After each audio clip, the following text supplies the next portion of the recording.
Hey friends, it's Len from 1A Auto. Today we're going to be removing and replacing a horn assembly for a 2010 Nissan Altima. It's going to be a very simple job, and I want to be the guy who shows you how to do it. If you need any parts for your vehicle, you can always come down to 1aauto.com.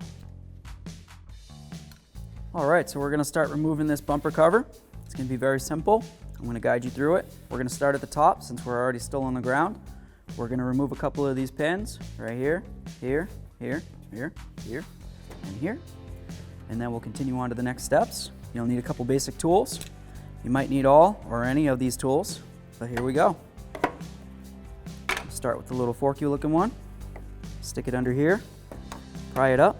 We'll put it someplace safe where we won't lose it. Continue on along the line. Sometimes these might break. It happens. You can replace it if you want. Find that later. Move along here. I'm just going to pry up on this a little bit. And I can use my fork again. I'm just going to pop it up. These right here are called push clips. So what happens is the center pulls up and it disengages the lock. When you go to put this back in, you push the bottom part in first, plug the hole, and then you shove this in and it spreads this and locks it in. Put that aside so we don't lose it. We're going to continue down the line. Just get it started. Use our little fork device here. Lift up on that push pin. We're going to continue along. See if we can get under it. And on to the next. Just give it a little tug. Make sure that we got them all out. It's possible to miss one. It happens. It's human nature to make mistakes. I think we're good to move on to the next step, which will be raising the vehicle up a little bit so we can get a look at what's underneath, see what else is holding it on. So one thing that I did want to mention, even though we just finished taking all these out, we'll just put one more in real quick. We'll leave it in there until we've got everything else unattached, so when we're underneath the vehicle, we don't have to worry about it coming down and hurting us. So I'd like to take note that there is a mounting bolt for the bumper cover right under here. It's a simple 10mm head. You can use a ratchet and socket if you want, or a ratchet wrench, whatever you're into. 10mm. We can go ahead and turn that counterclockwise to reverse it out. Once we get this completely out, we'll go over the other side of the vehicle and we'll remove that one the same way. Here's what it looks like. We'll put that safely aside so we don't lose it. And off we go. Next, we're going to go ahead and remove our 7mm head bolts right here. They come across. They'll come across here if the rest of the splash shield was here. So, you can use a ratchet, or if you happen to have a little electric gun, that would work as well. Once we get all these off, we can go ahead and remove the push clips. Get this right out of the way, and then we can get going on removing the rest of this bumper. Put a little downward force on it if you want. Make sure you're wearing safety glasses in case anything comes falling down.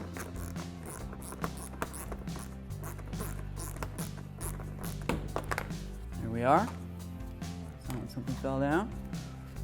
Now we're clear to start removing these push clips. Same as the top. You just pull out the top end of it, and then the bottom should come out as well.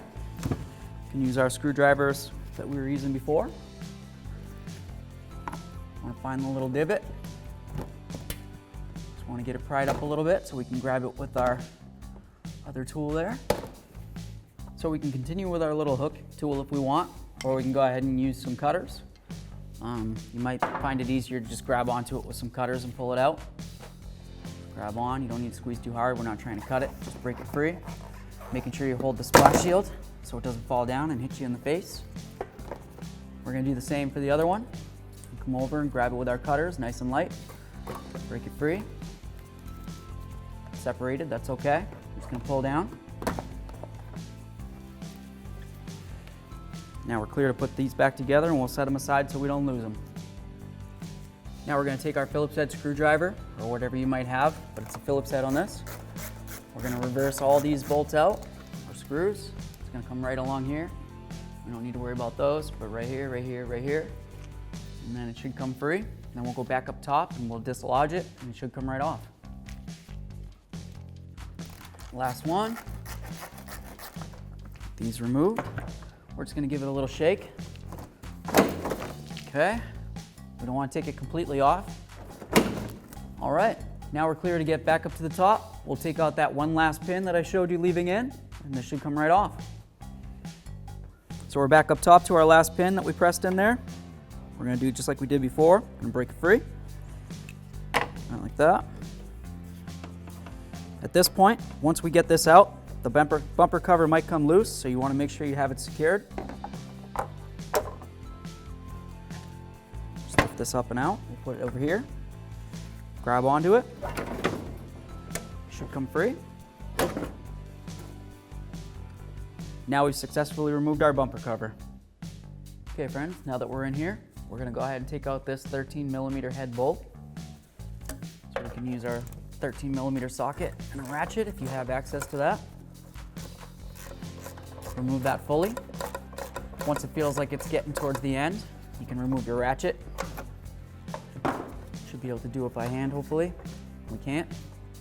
It's okay. It's easy with the ratchet, not so easy just by hand.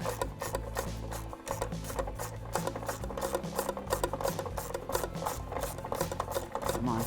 Okay. Well, if I can't get it now. There we are.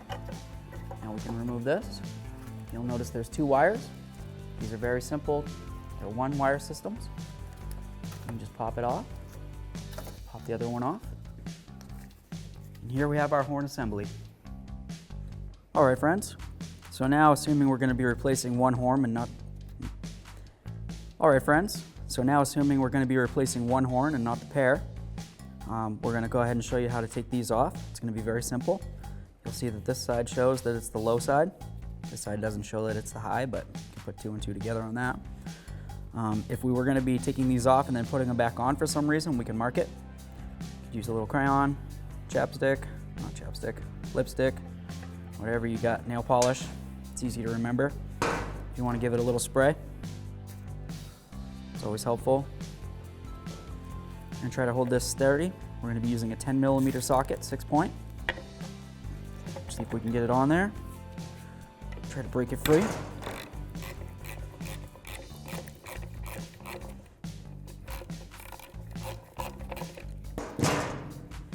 There's one. Comes off fairly easily. Might be a good idea to take note of which direction they're facing in. You don't want it facing up if it's supposed to be facing down. So we know that it went this way. Let's put a little mark, That'll just give us reference to which way it's going to be angled when we put it back together. And it would be the same process for removing this with your 10mm socket.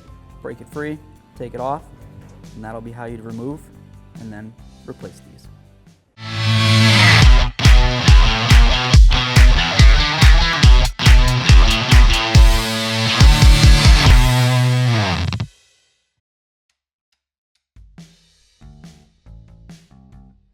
So now it's time to reinstall our horn assembly to the bracket.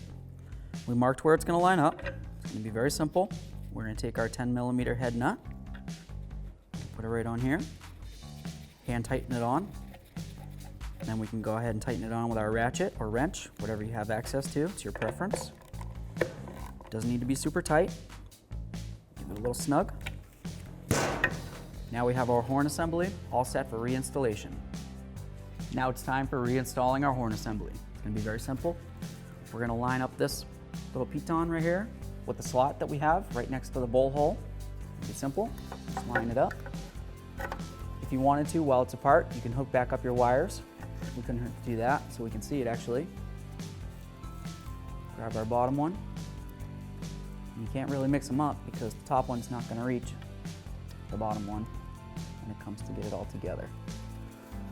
So there we are. Like I said, we're going to put the piton in the slot, get our bolt going. You can do it by hand. When it gets tight, we'll just go ahead and grab our ratchet assembly with our 13mm socket. You can use an extension, probably be helpful.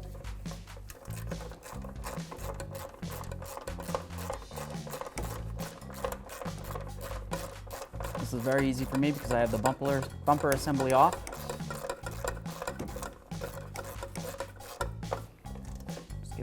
snug. There we go. Get this out of the way. And now we've successfully installed our horn assembly. All right, now it's time to install our bumper cover. We're going to be careful not to rub up against our fenders with it, unless you don't care about your paint. I'm going to try hard though. See if we can get it settled in nice and easy. Just get that down along there. I'll worry about pressing it in a minute. Just going to get it lined up along the top here. So we're going to get this lined up. We want to try to get this hole lined up under there, this one with there, this one there, and so on. If you need to, you can use a little bit of your body force. We have two different types of clips here. We have regular push clips and then the locking push clips. You can count them. There's 2 that are locking, 4 that are regular. And they're different sizes. This right here is much wider than the other ones, so they go in the bigger holes. I'm going to put the 2, there's one right here, and the second one right here. These are the 2 bigger holes. If you wanted to, you can latch them down. Not going to worry about it yet. I'm going to try to get these lined up. Just give it a little push. That locked in. Come on over. The next one. Should just press in, hopefully. Sometimes it's hard getting things lined up. Here it is. Come along, we got 2 more holes. It's nice. See if I can get it in. If you needed to, you could use maybe a small hammer or whatever you got. If you don't have the thumb strength for it, that's okay. All right, so we got all these. Now I can go ahead and lock these down simply by pushing in the centers. You can line up the bumper along the headlights. Might do a little bit of finagling here. I'm going to try to get it right along the seam of the fender. There's a little lip under there that's black. Let's see if we can get it popped in. Looks like we need to give it a little bit of a tug to pull it. Here we go. Some brute force. We'll do the same thing for the other side. Then we'll be clear to lift this up, and we can put in our 2 screws and then go along the bottom and fill those in as well. Let's see. All right, so we have our little hidden screw holes here. We got our see if I can get it off. Get our screw, 10mm bolt head. In case we don't remember, that's okay. I'm just gonna try to get it lined up. And we are only screwing into plastic. Anytime you hear that, just remember you don't have to go super tight. It's just to secure it in. That feels pretty good. Good. We can go ahead and push this up in here. And then we're just gonna go on to the other side. We'll finish up with the bumper skirt. Should be all set. So here we go. We're gonna grab this plastic. It's gonna go underneath the plastic of your bumper, or bumper cover, I guess. Your bumper would be the metal part. Get that lined up. If these things look like they're misaligned with the holes, they just move fairly easily. Then we can line them up, take a peek. Of course, the first one that I put in moved a little bit. That's okay. Like I said, they move fairly easily.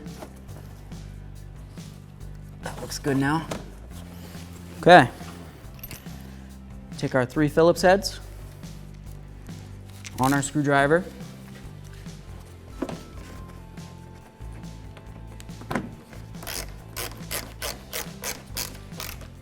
We're just screwing into plastic, so you don't have to go hard, like I keep saying. Let's get these in.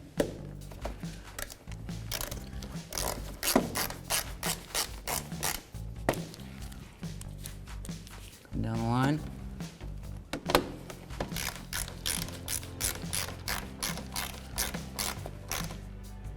There we are. Now we'll do the same on the other side, and we can move on. So we have our splash shield. Let's say for some reason, maybe you lost the clips that go up here, you lost the push pins, or even you just didn't have any, and you just need to replace them, you don't have any replacements. What we could do is use a couple zip ties. And the way we're gonna do that, if you have access to something like this, you can go ahead and make a hole, something like that. You can use a drill bit if you wanted to do that. You could use a anything that you want to use and make a hole, really. Very careful to use a pocket knife. For me, I'm just gonna go ahead and use this. I got it nice and hot. I'm gonna go like this, just rest it on there. Melt myself a nice little hole. There's one. You don't want to breathe in these fumes. I'm sure it's known to the state of California to cause cancer. There we are. Now we've got holes. Go ahead and turn this off. Let it finish doing what it's doing. Making smoke clouds. So now we can go ahead and match this up. Bring it up here. Looks fairly good. So we can use our zip ties. It's going to be hard getting the first one started. It's going to be flopping around. So what I'm going to do is I'm just going to get it started down here. I'm going to go through. And I'm going to bring it back through. If you wanted to, you could use bigger zip ties. Something a little stronger might be better. For what I'm doing, I'm just going to do this. Let's see. Let's go this way. That makes more sense, doesn't it? Bring it through. Just get it started. We don't need to tighten it up yet. Now we can just let this hang down. We can grab our other zip ties, continue on.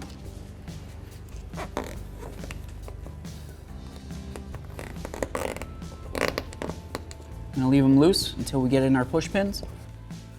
Get it lined up with the hole. Push it right in. We got our last one. See if we can get it up in there. Take our center push pin, lock it up in. There we go. Now we can go ahead and tighten these down. We'll just go down the line.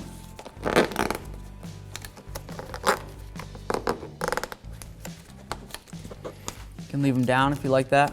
Trim them off if you don't. Kind of looks like a neat little thing, but here we go. Thanks for watching. Visit 1aauto.com, your place for DIY auto repairs, for great parts, great service, and more content.